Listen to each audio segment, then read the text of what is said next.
ಹೇಗಿದ್ದಾಳೆ ಅಂತ ನಾವೆಲ್ಲ ತಿಳಿದಿದ್ದೇವೆ ಶಾಸ್ತ್ರದಿಂದ. ಒಂದರ್ಥದಲ್ಲಿ ಸರಸ್ವತಿ ಗುಪ್ತಗಾಮಿನಿಯಾಗಿದ್ದರೆ ಸರಸ್ವತಿಯೇ ವ್ಯಕ್ತಗಾಮಿನಿಯಾಗಿ ಹರಿತಾ ಇದ್ದಾರೆ. ಶ್ರೀಮದ್ ಆಚಾರ್ಯರು ಬೃಹದಾರಣ್ಯಕ ಭಾಷ್ಯದಲ್ಲಿ ಸರಸ್ವತೀ ದೇವಿ ಶ್ರದ್ಧೆಗೆ ಅಭಿಮಾನಿ ದೇವತೆ ಅಂತ, ಅವಳ ಹೆಸರೇ ಶ್ರದ್ಧಾ. ಭಾರತೀ ದೇವಿಗೆ ಸರಸ್ವತಿಗೆ ಶ್ರದ್ಧಾ ಅಂತ ಹೆಸರು. ಶ್ರದ್ಧೆಗೆ ಆಸ್ತಿಕ್ಯ ಬುದ್ಧಿಗೆ ಅಭಿಮಾನಿನಿಯಾದವಳು ಸರಸ್ವತಿ. ಅಂತಹ ಸರಸ್ವತಿ ಇವತ್ತು ಕೋಟಿ ಕೋಟಿ ಜನ ಭಕ್ತರಲ್ಲಿ ವ್ಯಕ್ತವಾಗಿ ಹರಿತಾ ಇದ್ದಾಳೆ. ಅಂತಹ ಒಂದು ದೊಡ್ಡ ಸರಸ್ವತಿ ಸಂಗಮ, ಗಂಗಾಯಮನ ಸರಸ್ವತಿ ಸಂಗಮ ಇದು. ಇವತ್ತು ನಾವು ಸಂತೋಷದಿಂದ ಹೇಳಬೇಕು ಅಂದರೆ ಇಂತಹ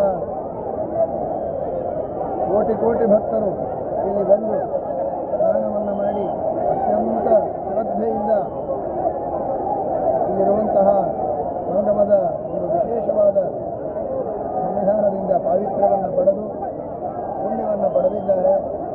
ಇದಕ್ಕೆ ಇಲ್ಲಿರುವಂತಹ ನಮ್ಮ ಸರ್ಕಾರದ ಜನ ಸರ್ಕಾರ, ಈ ಸರ್ಕಾರದ ಎಲ್ಲ ಅಧಿಕಾರಿಗಳು ಕೂಡ ಅತ್ಯಂತ ಪ್ರೀತಿಯಿಂದ ಸುವ್ಯವಸ್ಥಿತವಾಗಿ ಒಬ್ಬರಿಗೂ ಯಾವುದೇ ರೀತಿಯ ಅವ್ಯವಸ್ಥೆ ಆಗದಂತೆ, ಹೊಡೆಯದಂತೆ, ಬಡಿಯದಂತೆ ಅತ್ಯಂತ ಪ್ರೀತಿಯಿಂದ ಎಲ್ಲರಿಗೆ ಸೂಚನೆಗಳನ್ನು ಕೊಟ್ಟು ಅತೀ ಸುವ್ಯವಸ್ಥಿತವಾದ ರೀತಿಯಲ್ಲಿ ಈ ಕಾರ್ಯಕ್ರಮವನ್ನು ಮಾಡಿದ್ದಾರೆ. ಸಭಿ भाविकों को, भक्तजनों को, सज्जनों को अत्यंत सुव्यवस्थित रीति से सब रीति की अनुकूलता सुविधा इधर हो चुकी है. इस सर्वकार को हृदयपूर्वक अभिनंदन देते हैं. इधर के मुख्यमंत्री योगी जी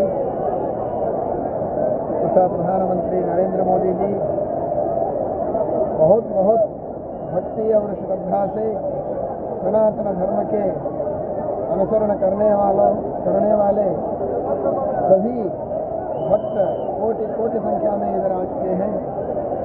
सभी लोगों को अत्यंत सुविधा करके सनातन धर्म के रक्षण के लिए बहुत बड़ा काम उन्होंने किया है.